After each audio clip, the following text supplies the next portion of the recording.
Good evening and welcome to another installment of the Rockwell Veterans Business Alliance $10,000 Thursday Facebook Live. Today is a special one. We have the Honorable John Roach. Judge Roach is with us today. Also got, as you can tell, Doc Rennigan and Casey Ashmore. So how you guys doing this evening? Doing great. Can't complain. Can't complain. $10,000 Thursday at its finest. We're killing it. Yeah, absolutely. Absolutely. And it's an honor to have you here, Judge Roach. And thank you for setting aside some valuable family time to talk to our veterans and spread the word in our community, not only about winning, but about all the great work that you and the other veterans and especially, give a shout out to Miss Brennan Rivera Jones, who is just a total bad ace. She's and such a good friend too. So thank you guys for letting me talk you into being here, sir. Well, I'll tell you what, it's an honor for all of y'all to have us, even in Rockwall and on your show tonight. We just love what we're doing. We love helping veterans, and I know that's what y'all are in this organization for, is to helping each other and other veterans. And so I think it's a perfect match.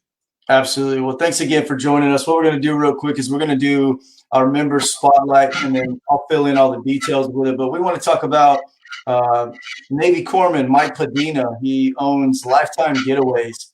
He's a great guy. He specializes in booking travel, leisure to vacations, things of that nature. So in the future, if you guys are looking to take vacations to some of the coolest places in the world, if you go to his Instagram page, man, if I could go to 3 of those 50 places he puts on there, that's a win for me, baby. You know what I mean? So I'll put all the details in here. Hey, Mike, we appreciate you being a member of the Rockwell Veterans Business Alliance. It's because of members like you and the other 60 that are involved in this. That's why we're successful. So Mike Padina with Lifetime Getaways is our member spotlight of the evening. And what we're going to do now is we're going to give the stage to Judge Roach and Casey Ashmore here. Doc and I are going to step back. They have some awesome information to discuss with you guys about North Texas Veterans Court, the Valor program, and how that's supported and what type of resources go into that and what that program does, because I think it's a really, it's an impactful system. And I love the fact that Judge Roach is a no-nonsense guy. He's true, just, and fair. And he's a United States Marine. So get some.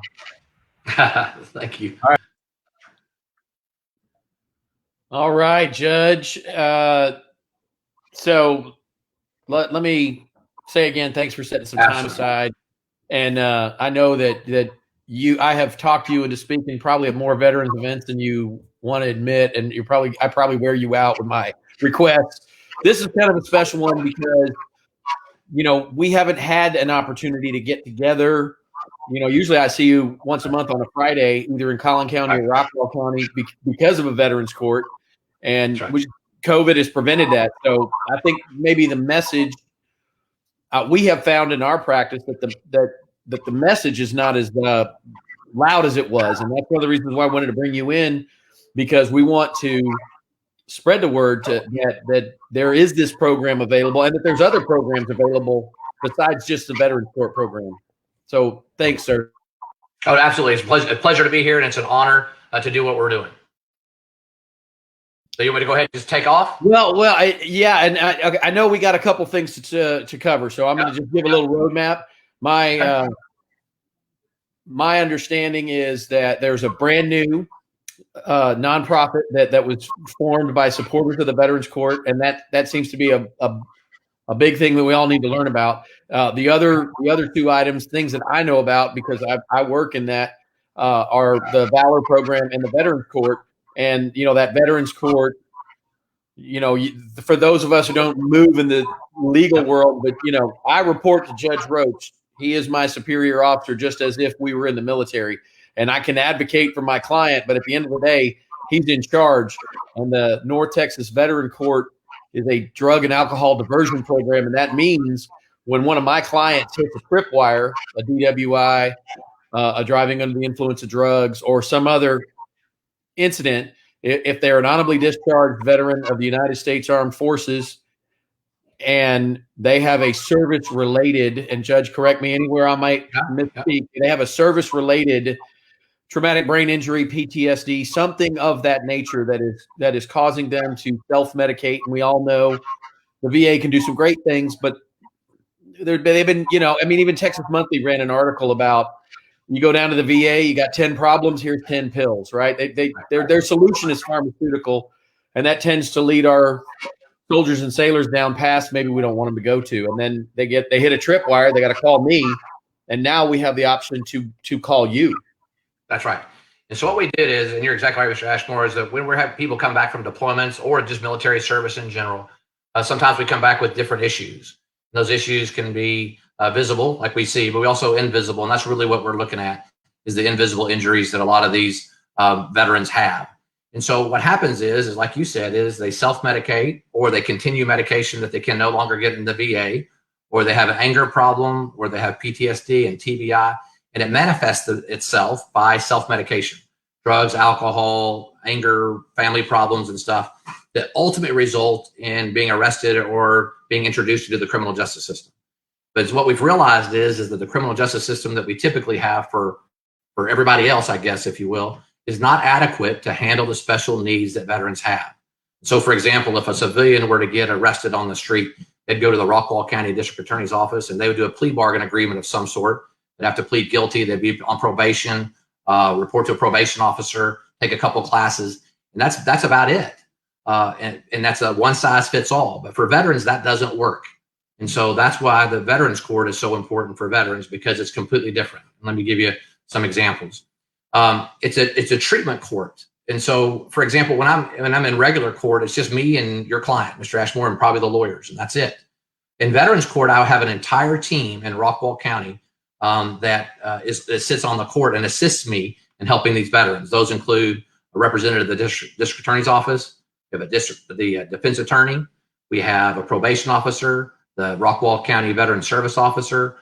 We have my staff, which is a clinical psychologist, our program managers, our case managers, and we all sit on that court. And I get input from all of those people as we handle veterans. And so as a veteran comes into a veterans court, if they're accepted, and we'll get into that in just a second, we do a clinical analysis or a psychological analysis of that veteran and see what's going on in the brain housing group that's causing these things to happen, whether that's an addiction, whether that's anger, or whatever that might be. We come up with a customized treatment program just for that veteran that you can't get in the regular criminal justice system. So does that mean inpatient treatment? Does it mean intensive outpatient treatment, supportive outpatient treatment? Does that mean individual counseling, group counseling? All of those different things, prolonged exposure, EMDR. We have all those resources available to us on the Veterans Court, and we tell that veteran what they need to do, and it becomes terms and conditions of their probation that they have to do to successfully complete the program. And so it is just amazing to watch these veterans transform, because they start to utilize the tools that we provide them in the court. Yeah, Judge, I have seen that transformation, and had the privilege to I don't know, maybe it's not a privilege, but for them, they're very embarrassed, right? Because one thing that I have heard from many other judges, and in particular Judge Chris Martin and Judge Winters in Van Zandt County, they talk about when a client goes on probation, they just remind them, hey, this is a little harder than just going down to the county jail and doing 14 days, get DWI. But Veterans Court is even harder than that, because it's not as private. It's exactly what you said. They're in a courtroom full of people and other veterans in the program. That's right. And that's what's different too. Let me tell you this. When I first heard about the Veterans Court program, just generally, I heard it from a guy. I was at a conference one time, and I was like, sounds interesting, but I thought it might be a little bit hug a veteran program that we're gonna coddle these veterans through their issues. And I thought that really that's not really what the veterans need. They need those resources. They need accountability. And if you'll do those two things for them, they can be highly successful. And so that's why we started the program for that very reason, is to hold these veterans accountable. But it is harder. And so I think sometimes people go, I'll just go into Veterans Court and it's going to be easy. Well, I tell them, if they want the easy way out, they're in the wrong place, because the Veterans Court is very, very difficult. And let me tell you, like when Mr. Ashmore, when you go to the courthouse with a client, You just go in there, you get your case done, and you leave. As you mentioned before, when you do Veterans Court, every veteran in Rockwall who's in the Rockwall Veterans Court is in the same courtroom. And I call each of those veterans up one at a time and ask them how they're doing over the last month. How, are they going to treatment? Are they going to AA? Are they going, how are they getting along with their wife? How's their housing? How's their transportation? We ask them all those things in front of the group. And that's not to embarrass them. That's not to be anything, but it does remind each of us of the military, that we have a core group of men and women behind us that'll support us and celebrate our successes, and will help us get off of our asses when we fall down, or if we fall down. And so it's really unique in the criminal justice system to have that support network in the courtroom on each and every one of those veterans. Yeah, I agree. One thing it absolutely reminded me of boot camp, when, your drill instructor asks you who is the worst at PT in your squad. That is a test of the squad, not of the guy who's worst. If the squad calls out Mr. Slowpoke, the squad is all going to do exercise improvement, right? Because you have to own it as a team, and that is definitely different when you're in Veterans Court. Your client is a part of a larger team. They have a hard time realizing that, because their expectation is maybe that second hearing before they get accepted into Veterans Court, where they're just an individual before the judge. Right. Right. They don't let the court down. They don't want to let their CO down. They don't let their unit down. They don't want to let the guys with them down. And so I do believe that encourages a lot. And they get to see those veterans ahead of them, just like we did in the military. Those people that are older than us, higher ranking than us, who have that experience. They have seen those guys where they were when they came into the program, which is down and out, to be successful and to regain their self-confidence and their mental health and a job and reestablish their relationship with their family. They get to see that, and they can see themselves following down that same path. And so I think that helps tremendously those new veterans in Veterans Court to watch the successes of the ones that came before them. Yeah, I think that's amazing. And I have seen that transformation a couple times, and I've had to coach up, a couple. I like to tell them before they appear in your court. Your court in Collin County on a regular day is like court on espresso.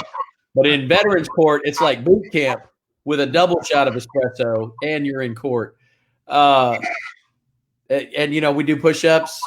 We do. We exercise improvement, and there's a lot of rallying, but there's also some low points when somebody hits a tripwire, and they learn real quick that this is tougher than regular court. Yeah, when they first come into court, it's a battle of wills. You're a lot of times you're dealing with people with addictions or personalities that obviously you're not getting along well in the civilian world, and that's why they're there. And so there's a test of wills, and I hate those days that I end up having to sanction those the veterans to jail or something, but to get their attention and realize that we're really here to help, but you got to follow the rules. There's a process. If you follow the process, success can come.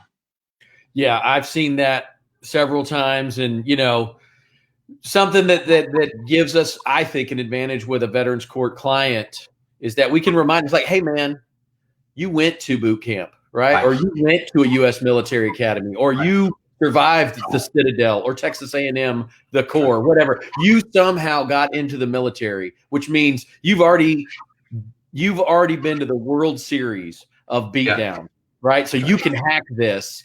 And they are reminded of their former self, and they kind of find that, they dig in and find that. And I've seen, as you have, somebody who was just absolutely convinced that this drug or this alcohol was the solution to all their problems, and there was nothing Judge John Roach or anyone else could say about it. And you're right, it is that battle of the will. And sometimes that resulted in a sanction, and sometimes it didn't. Sometimes they just figured it out. They figured out the 12-step program or something. We have a guy right now, Mr. Ashmore, in Rockwall County.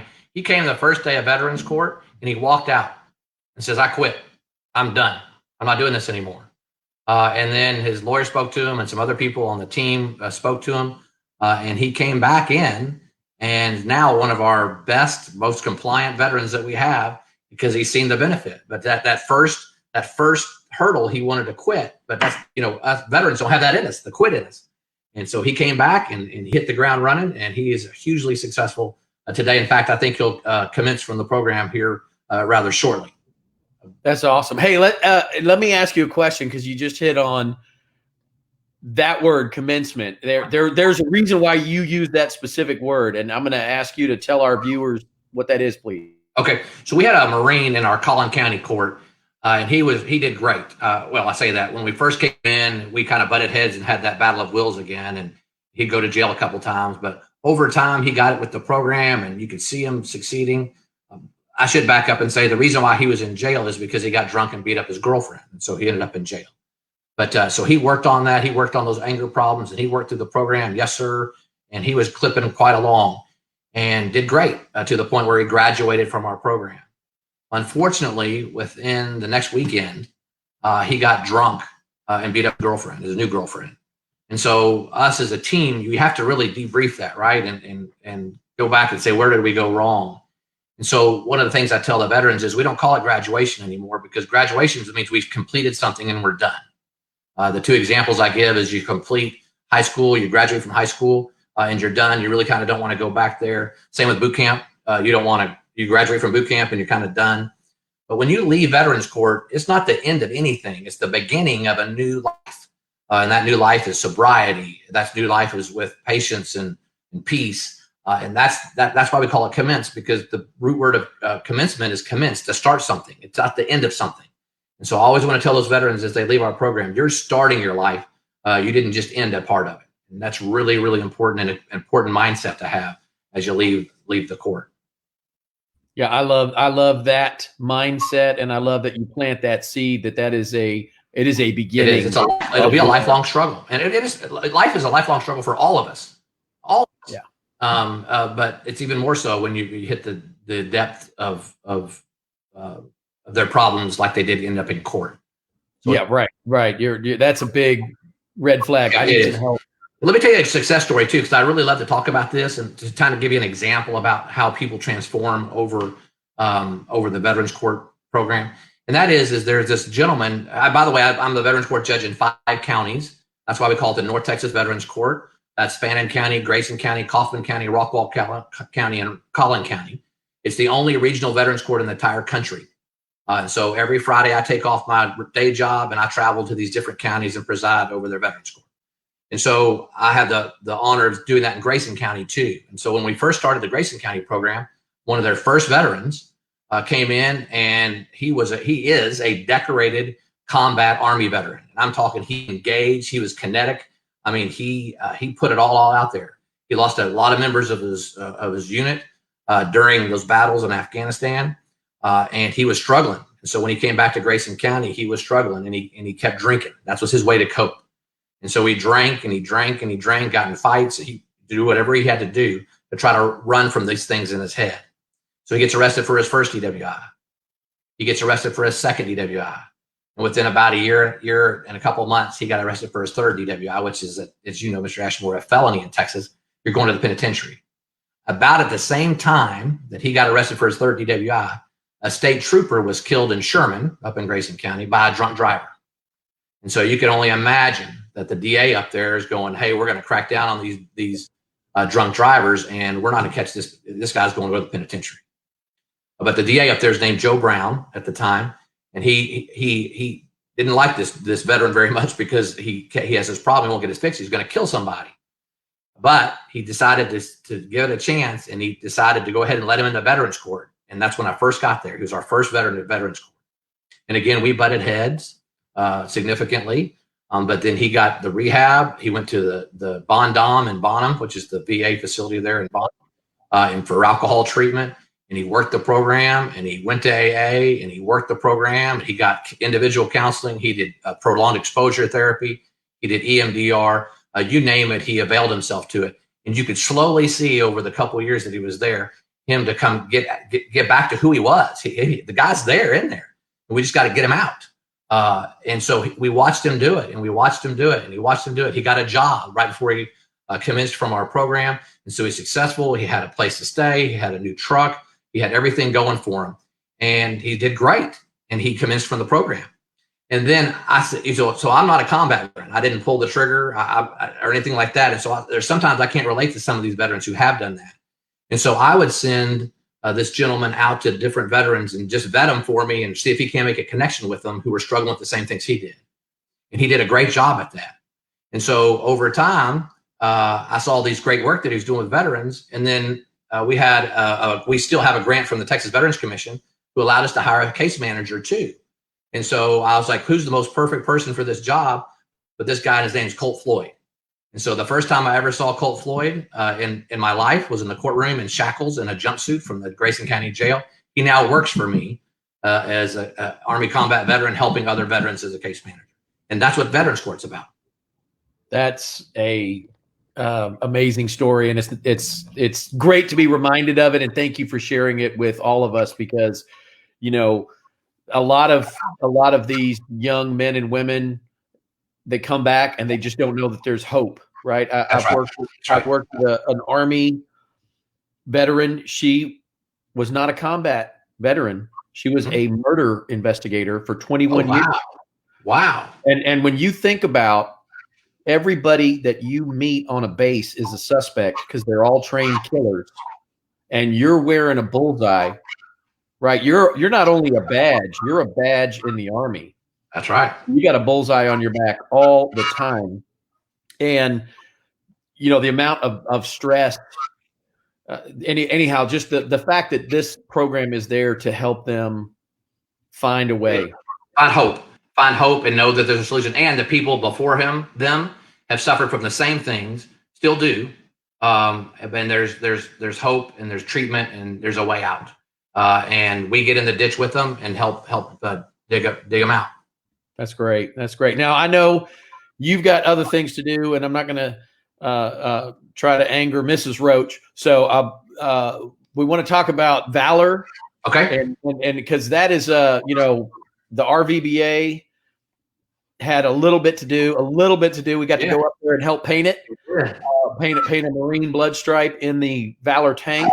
And just please tell us what that's about, because that's again, got a client, they've hit a tripwire, they're already in the system, but they're not lost. There's still an opportunity to help a veteran.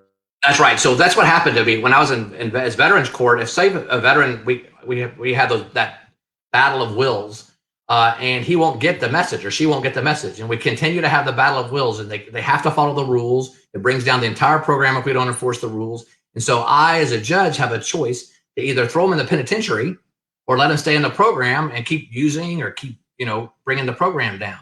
And so there was nowhere else for me to put, I didn't want to put them in the penitentiary. That's not where they belong. But they didn't belong on the street either, because they were hurting themselves and perhaps other people. And so I started thinking about where can we derive a program that can help these veterans in jail. And so there was a program already in Collin County that we called the SCORE program it's called an intermediate sanction facility. That's just a legal word that we use. But it's kind of an inpatient rehab facility. But I knew it wasn't going to be good enough for veterans. And so what I did is I went into that program and says, hey, I want 10, 15 beds just for veterans. Will you reserve those for me? Can we have those if we come up with this program? And the sheriff said, sure, you can have those programs. And so Brennan Jones, who you mentioned before, who's my Marine right-hand person, runs the Veterans Court and Valor program. I told her, I said, hey, I want to have a rehabilitation system for veterans that rivals anything in the country. The Mayo Clinic, the VA, any rehab facility. I want that same thing, but I want, if you need a veteran to go to jail, I don't want him to sit there. I want him to get some treatment. And so Ms. Jones created this entire program called the Valor program that literally mirrors any rehab place in the country. And so, and what you mentioned too, it's open to any veteran in Texas. It's not a Collin County veteran. It's not a Rockwall County veteran. We have veterans from Bexar County, from Uvalde County, from Nueces County. They're sending their veterans, because this is the only program in the country like it, sending their veterans into our facility where they get another Marine running that facility too. Of course, her name's Misty Ely. She's our clinician there, and she runs this program. It's about a 6-month program. They get individual counseling, group counseling, art therapy, mindfulness training, EMDR if they need it. Everything that you would find anywhere else, they get it right here in Collin County in an incarcerated area. So we're very proud of the program. The success rate has been amazing. We score them when they come in the midway and once they leave, and all they're improving in every category, with PTSD, with anxiety, with TBI, all the measures we can measure. they are improving. And so we're very proud to have it, and we're proud that it's open to all Texas veterans. Yeah, I think it's amazing, Judge. And again, I know we're speaking to a limited audience here, not a lot of attorneys listening. But again, if you've got a relative or loved one there, they have this problem, or they're already inside. This is an option, and it doesn't matter where they were. They were out in Van Zant, Smith, right? All over Bexar County, Harris County. This is an available resource. It is. And then lastly, you're talking about the Veterans Foundation that's created a group of people supporting the court. Started this foundation called Stay in the Fight. There's gaps in the way on our funding, because we're funded significantly, both programs, by the Texas Veterans Commission, very generously, but there's gaps because it's grant money. So they have all these strings attached. And so also too, I'm always wondering to myself, and it drives me crazy, why does a veteran have to get arrested and go to veterans court to get those resources? Why do they have to do that? Why can't we get them before they do that, when we know they're struggling? And so this foundation was created to help fill some of those gaps for all North Texas veterans that are not in the system yet, but also to help those veterans that are in the system that were restricted on with money. Again, that's great. Stay in the fight. I think we dropped the web link. Okay. Stay in the fight, and we'll make sure to get the word out on that, because you're absolutely right. I mean, the legislature, they're generous, but only so much, and the veterans, they've only got so much. So, if you're looking for a way to help others stay in the fight, and, a financial gift is extremely significant, because the dollars that can be used to help with the Valor program and all these counseling programs, right? I mean, you can do a lot with that. And it's a way to look upstream, as opposed to here they are in orange pajamas and country flippers, and now we got this problem. Instead, we're looking forward. Absolutely. Forward. Absolutely. And since we have veterans on, Mr. Ashmore, I'd like to also say that you can help out the foundation, which is fine too. But we also, in every county that I'm in, we have a mentors program.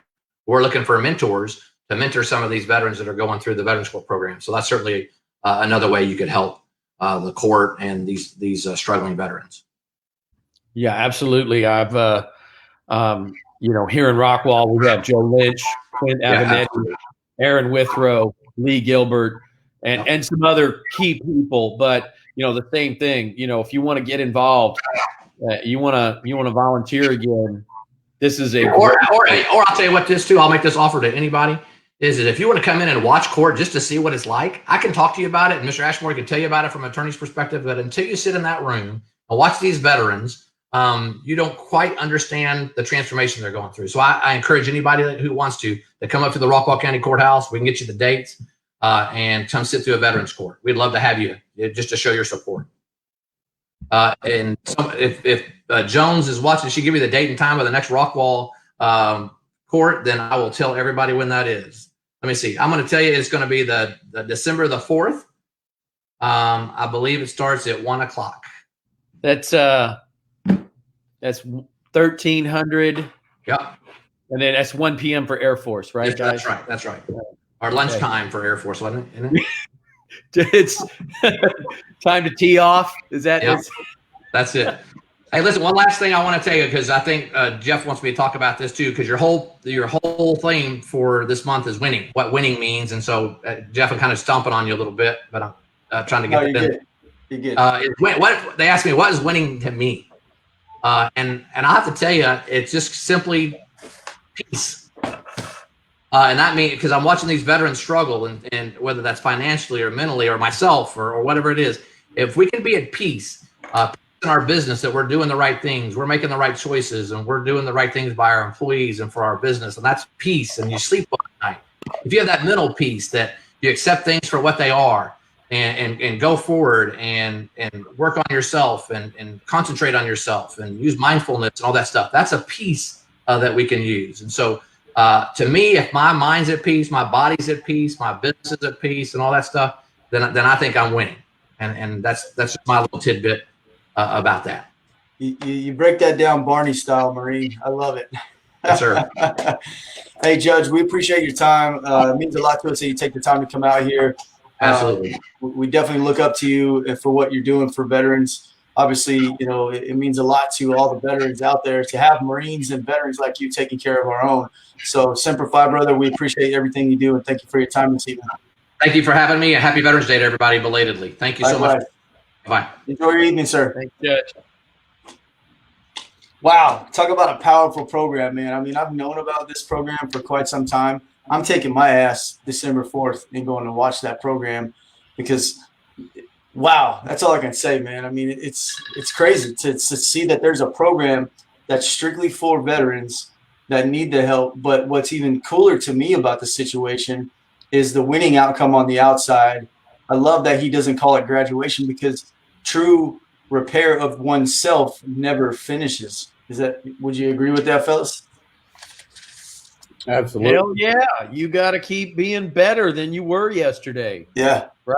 And the thing about it, he told the story of the failure, and I know in their mind, they, here you got a guy who goes all the way through the program. It's like going all the way through boot camp and then, getting, quitting, right? You go all the way through boot camp, you graduate, and then you quit. And that's probably how low they felt when that young veteran had gone through, back when they called it graduation, he'd gone through, and then he committed the exact kind of offense that got him there in the first place, an alcohol-related crime. And, so changing that to a commencement, changing the mindset of the program, because what you're doing is you're taking a step forward in the rest of your life on that journey and going through the Veterans Court program. And I mean, I'm telling you, man, it ain't easy. Yeah. It's a whole lot easier to put on the orange pajamas and go rot in the county jail and be told when to piss. And forget all that though, man. And get up and be counted.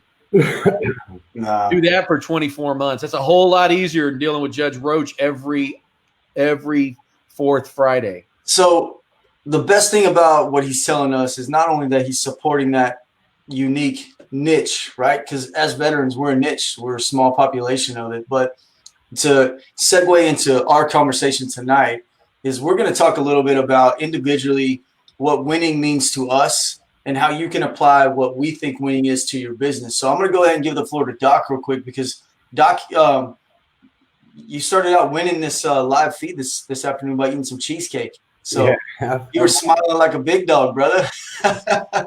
Well, when I came home, my daughter, she's like, Dad, would you like a piece of cheesecake? I was like, absolutely. So, yeah, I came home today to a big plate of cheesecake, one of my favorite desserts out there. I'm not a big fan of sweets, but I am a sucker for a good cheesecake. And I'm going to tell you. Sounds like a win to me, buddy. W. It was delicious.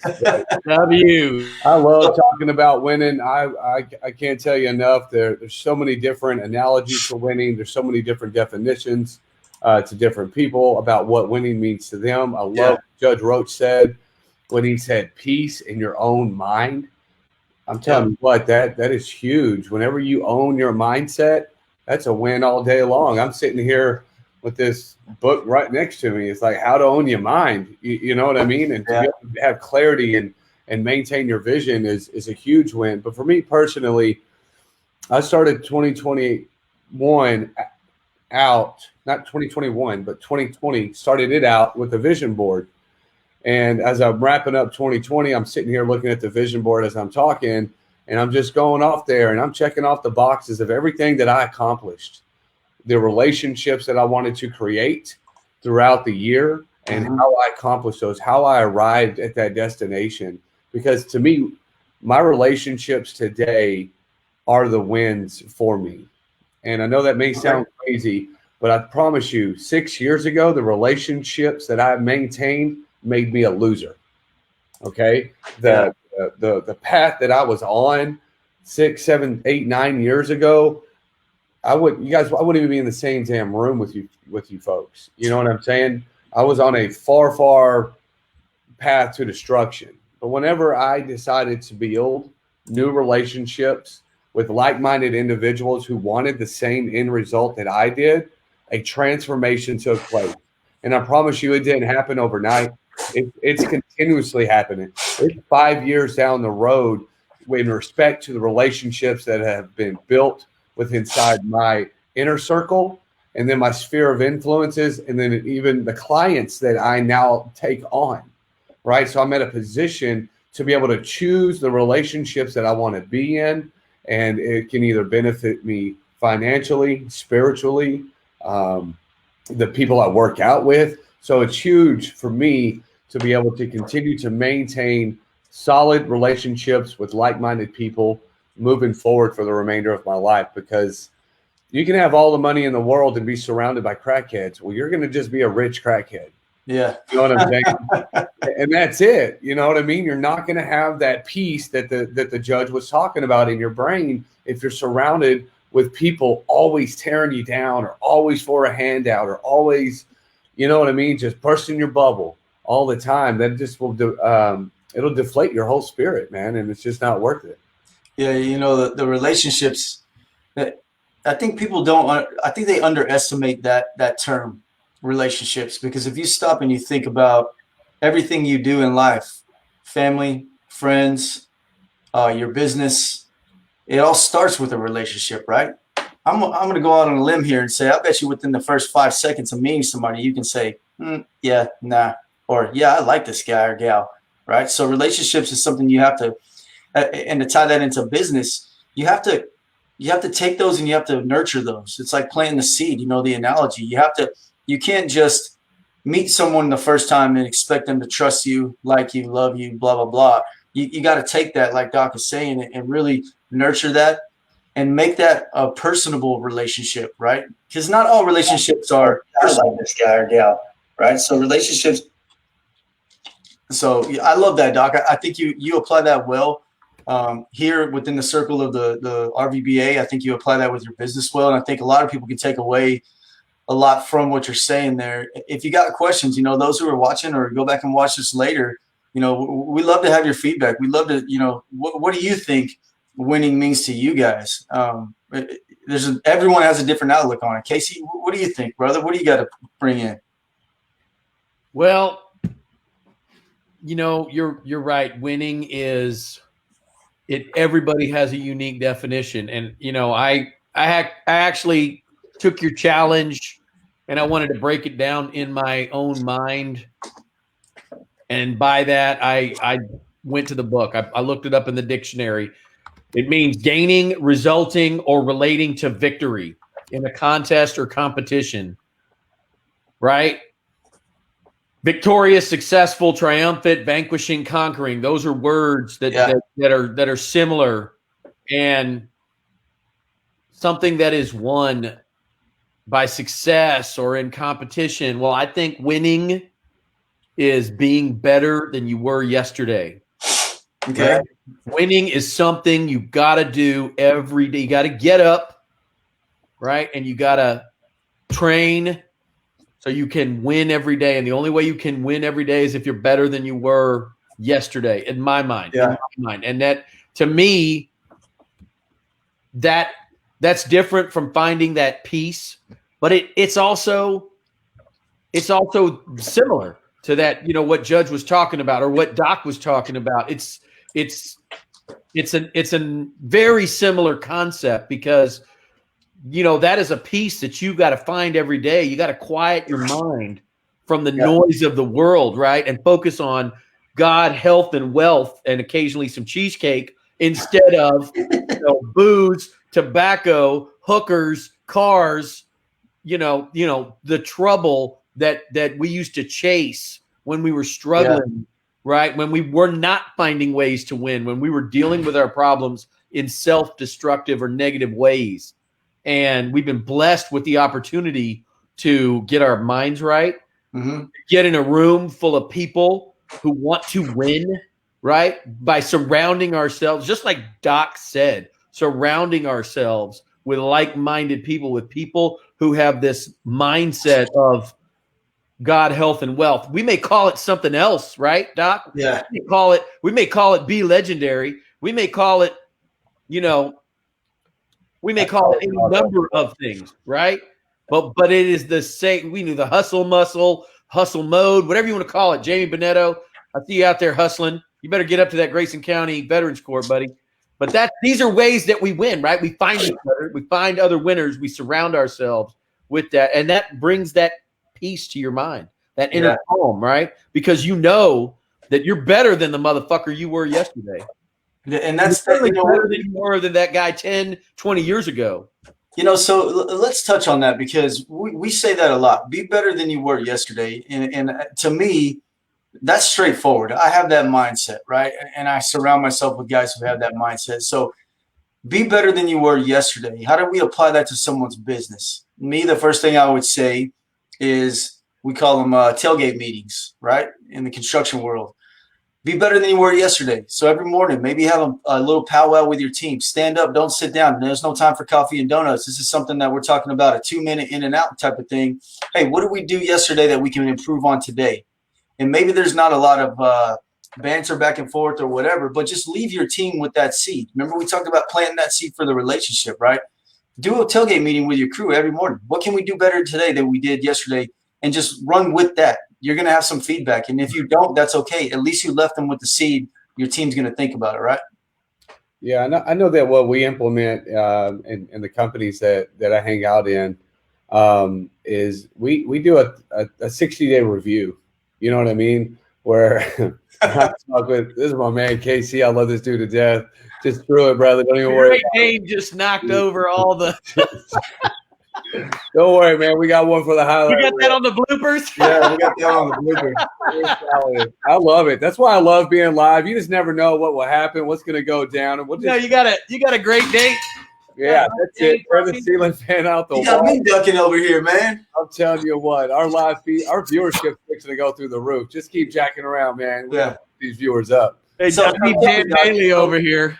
You say in the businesses you hang out in, you're referring to obviously the ones that you own. Yeah. So we sorry about that. So anyways, good. About every 30 to 60, 90 days, I'll sit down and have kind of one-on-ones and talk to them exactly about what I can do better as a business owner, what I see where they fail at, because I think when they fail, it's my fault. Yep. Did I not teach them? Did I not give them the right tools and what have you? And so it's kind of like the same concept that we had in the service, where you had quarterly evals, where they said, well, you got this many demerits, you did this many good things, so on and so forth. Yeah. So what that does is it in turn helps us become a winning team. Yeah. Right?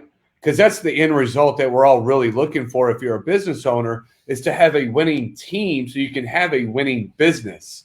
Yeah. It can't always be me out there closing deals, fixing the mistakes, fixing that, doing this, that, and the other. We have to have the trickle-down effects of accountability. But if I don't ever sit down and one-on-one talk with those employees and those staff, then how am I supposed to know where I'm failing at, or where I can help them at, or where they're really, really great at? Maybe I got them on the wrong damn seat. They're on the right bus, but in the wrong seat. You know what I mean? That's a huge. That's a big thing that I've seen in the. Prior to being a business owner, obviously I work for other folks. And man, I love that you're saying that, because not only talking to your teams about mistakes is important, but talking to your team to culture the relationship with that team member. I love that, because my previous employer, we had a guy that was super good at certain things, but his skill set was not being used because we had him on the wrong seat. Yeah. He was in the right bus, but he was on the wrong seat, right? So that's a huge thing. So when you have these little powwows with your folks, afternoons, morning, or whatever, be attentive to what they're telling you, because you may have someone in the wrong seat on the bus, and switching a couple of seats around may change your entire trajectory with your business. Yeah. Instantly. You never know. So to me, I think the winning to me is trust. When I think of the word winning in my business personally, I think of trust, because it starts with trust from the moment I knock on the door to the moment I step foot into any home. Anytime I'm asking someone to pay me for something, I have to understand that I have to first build trust. I went to a meeting today where it was all trust building. The client had a majority of their own equipment. I was very straightforward with them. And by the time I left, we were cutting up and smiling. And we talked about this a couple of weeks ago. Leave them with a positive feeling. Leave your clients, leave your team with a positive feeling. Gaining that trust, to me, that's winning. Because if I get the trust and I build a relationship, the money's going to come. If you're chasing the dollar every single day, it may work for a little while, but is it sustainable? It's like a gas tank. Keep on pushing, keep on pushing. If you don't stop and fill that gas tank back up with a little bit of love and respect, you're going to end up on the side of the road, maybe on a motorcycle in a ditch somewhere. I don't know. Just saying. Tanzania. But, trust to me is important. I think you gain trust with your family, your friends, your business. It should be a pillar in your core values, trust, in my opinion. Oh, okay. So you touched on something. You touched on something that just was put into my mind the other day. So, and what Doc, you said a moment ago, your military evaluation report that we would get quarterly, right? What is in that military evaluation report? Well, God dang it, it's the military's core values. Absolutely. What is what is number one? Discipline. Number one. Maybe it's not number one, but it's right up there. I think it was number one. My malfunction. Right. So what's your discipline, right? On a scale of 1 to what? Right? What's your uniform look like? How squared away a sailor or soldier are you on a scale of 1 to whatever? And so you would go down this checklist of what the military's core values are, and you would be evaluated against that checklist. And something that I just challenged my team to do is I said, what are, email to the team, what are y'all's core values? And then what do you think the company's core values are? Oh, you asked them what you thought they think it is. Yeah. What do you think the company's core values are? And then that, of course, is the metric by which you need to evaluate both your employees and yourself and your company, right? Man, I think core values they're huge, man. I met with my mentor the other day, about a week ago, and it just kind of came up in discussion about core values. And you guys know how I always use the boat analogy, right? If we're all in the boat, we're all going the same direction, but the moment someone puts their foot out, now we have drag. Now we have a little bit something pulling us in the wrong direction. And I reevaluated my core values this past week, and I used the acronym BOAT. And here are mine, just to share them with you. Be on time. Operate with integrity. Always hold yourself accountable and take pride and ownership. The acronym of BOAT. And it never hit me. I've always used that whatever you want to call it, the analogy of the boat. But all these years, I've been holding myself accountable with my own core values on something that I've been talking about that I had no clue. And just 2 weeks ago, when I created this, my mindset changed with my whole business. Not necessarily how I operate, but how I'm looking at treating my new employee, asking them your core values. That's killer. I love that. I never thought to ask my new employee, what are your core values? Yeah. Yeah. That's killer, man. So just think about that, because, and we kind of just stumbled upon it. And that's one of the things that happens, when we get the big idea guy and the Happy Meal and the Wacky Pack. That's Jeff Skinner, but actually he's more like Five Finger Death Punch. But you get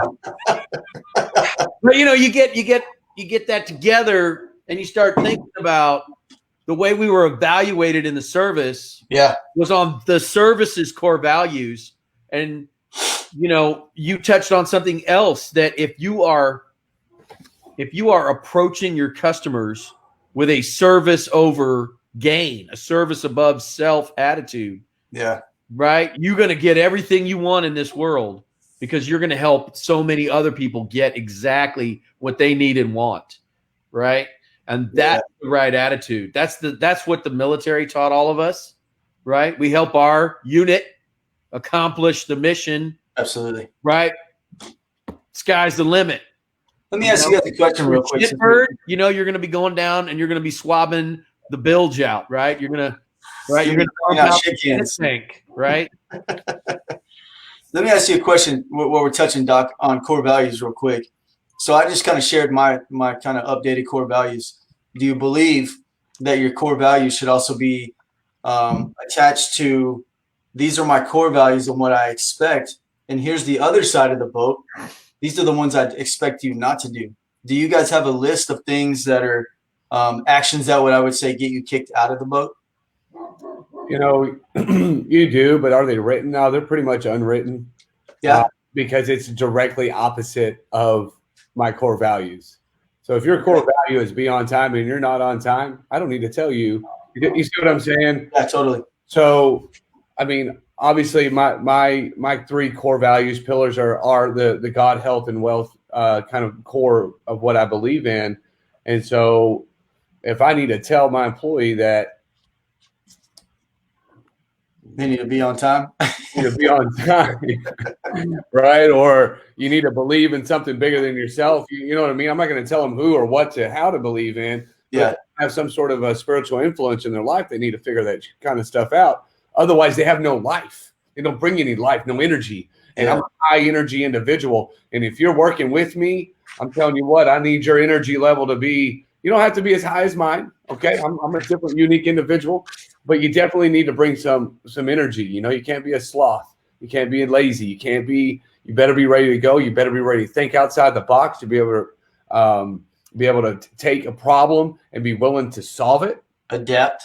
You know what I mean? You better be able to be a free thinker, because I give a lot of people a lot of rope to do what they want, right? Like to just make the decisions, because I'm not a micromanager. Yeah. Right?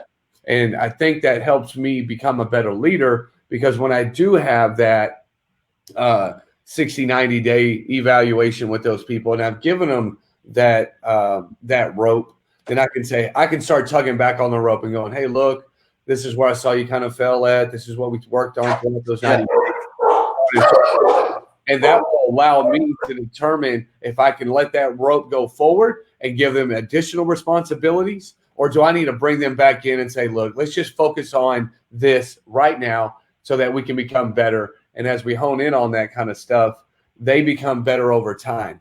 Because again, it took me years, to be able to have the understanding that I have today. So there's no way that I can have the same expectation for myself for the employee that's only been with me for 2 years, right? What you're trying to do is you're trying to culture a winning environment, because what you're trying to do is turn your win into their win, which goes right back to what you said in the beginning. It's a team win now. You know what I mean?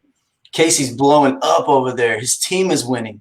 Mm-hmm. That makes me happy. That makes my heart happy to see our circle of network, the whole RVBA, the guys and gals that are involved with this, winning on a team level. Because you want an eye in your own team, then go be a golfer. You know what I'm saying? But in any other business that you're going to run, be a part of, that cliche really stands. There's no I in team. And I love to see that you put such emphasis on making sure your team is winning, because anybody, no matter what business you're in or what level you're at in that business, if you focus on your team winning, the service before self, dude, the sky's the limit, right? Yeah. And oftentimes, I've brought in other experts to help satisfy a client, right? Yeah. So I take that as a win. When I walk away and I put my ego aside and I say, I don't know, let me bring in another person that knows more than me, and I provide that information to the client, and now the client is 1,000 times more satisfied than just being satisfied, right? That becomes a team win, not only for me, but for the people I brought it in, for the homeowner, and everything is full circle.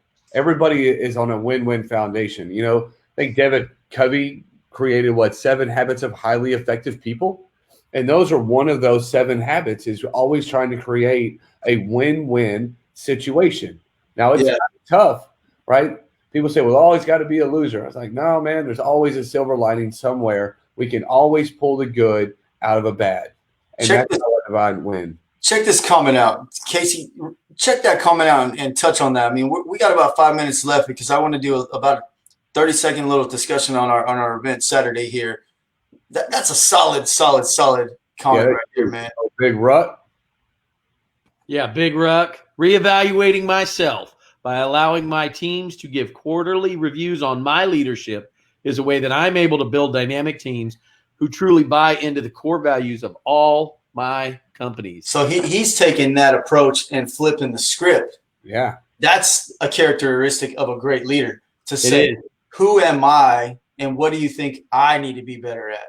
If you want to sum up leadership, this quote does it right here. Hey, Yeah. Big Roy, Yeah. that's awesome, brother.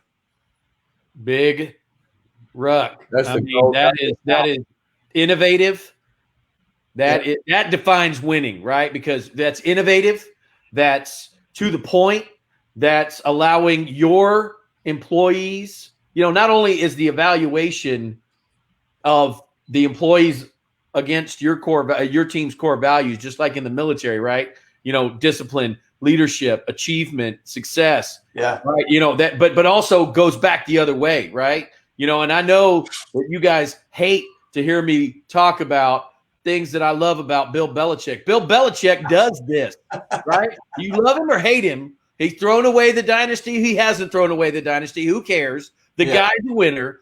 And this is something he does, or something very similar to this, right? He fires himself and has to requalify every year. Does he want to commit to championship performance? Does he want to challenge himself by doing exactly what Roy has suggested we all think about doing to be better winners and better leaders of our teams? Dude, I think that sums up our whole night right here. I mean, we started with the winner, Judge Roach. We got winners in our room virtually right here. Roy, hey, Ruck, man, you nailed it on the head, brother. And thanks you for 30 years of service, because anybody that does 30 years of service in the Army, man, I tell you what, that's a long time. That's about 10 years in the Marine Corps, but, hey, whatever. Nah, just messing around, man. So, hey, we're gonna start wrapping up here. You guys have any saved rounds before I do a little pitch on the Casa thing? Oh, man. No. Let's talk about Casa. Keep out there winning. I got big news for Casa. Got some great coats from Burlington Coat Factory today, so I'm pumped. I'm excited. So you've got a scene for the last, 3 or 4 sessions of Thursday nights. We've been putting in mark your calendar 14 November. Big shout out to Ruben and his crew over at Hemisphere Brewing Company. They held a Toys for Tots drive for us a couple of years, and it was a smash. We put a 15-foot U-Haul full of toys to donate to local kids. This year, our service project is the Winter Coat Drive. As you all know at this point, Casa is near and dear to all of our hearts for all different reasons. I have my own reason. Casey and Doc have their own reasons, or whatever. So what we'd like to see is a challenge to our RVBA members. I personally sent you an email that said, hey, come join us. You don't have to stay the whole time. It's 12 to 5. It's they're sanitary. They clean up every day. It's going to be outdoors. It's a family event. Come by, support the Rockwall Veterans Business Alliance, the Casa, and the Hemisphere, and come by. Bring coats, bring hats, bring winter wear. We're going to be setting up s'mores. They're going to have root beer. They're going to have Charlie's tacos there. It's going to be a good time, but the more important thing is that we're giving back to an organization that truly needs it. That's what this is truly about. While we're having fun, while we're doing all that kind of stuff, don't forget the mission of what we're shooting for here is to make sure that we're providing for the children that don't have things. And I'll tell you, for those who are worried about it, it stays in Rockwall County. So don't worry, it's not going to Dallas. So bring your ass out. Help us support this organization because they need it. Yeah, they do. They really do. These are our most at-risk children in this community. And everybody thinks, oh, man, Rockwall, it's a blessed community. It is, right? But there's a veterans court here, people. That ought to tell you that there's problems in our community, right? Yeah. In this fair city, in this fair county, right? There's more cases. There are more CASA cases this year than last year by almost. I don't know what the number is at this point, but I know the last double. I think it's almost double. It might be over by the time the year is over, which means that there are children at risk. And, they come out of these homes living basically like refugees. Think about if you've ever had to evac from a hurricane or something like that. You got all your worldly possessions in a garbage bag, if you have anything at all, right? And so these kids need new coats, hats, gloves, mittens, socks, $20 or $40 gift cards, Target or Walmart. You want to run by Burlington and snatch a bunch of good deals on coats like Doc did. Thank you, Doc. Yeah, thank you, bro. And probably Rochelle for doing that for both for CASA and for the RVBA. And we'll see you guys Saturday. S'mores, root beer, Hemisphere Brewing's partnered up with us again. I know they put a special batch of root beer on. They got Charlie Street tacos in there. It really is going to be a family-friendly event. We'll see you on Saturday, Doc. No, man, you guys both nailed it on the head. Again, the biggest shout out to the Honorable Roach for doing what he does. He's turning adverse problems and creating winners that go back out into our community. Now more than ever in this crazy ass world we're living in with COVID and piss poor ballot counting and all the chaos that's ensued over 2020, at least that we got the silver lining where we're going to be able to give back to people that truly need it. So I'm a firm believer, no matter how bad it is outside, it's even worse indoors. It is. And don't forget that the Rockwall Veterans Business Alliance is a foundation or an organization, whatever you want to call it, that's veteran and patriot supported.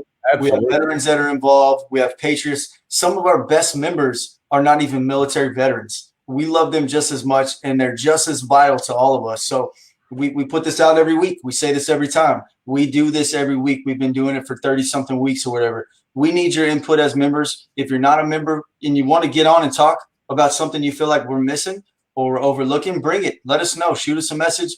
We're always available for our members and people who aren't even members. So thank you guys. You guys are killing it. I appreciate everything you do as a leadership team. I couldn't do it without you guys. We'll see everybody Saturday, November 14th at Hemisphere Brewery. We'll be there from 12 to 5 o'clock.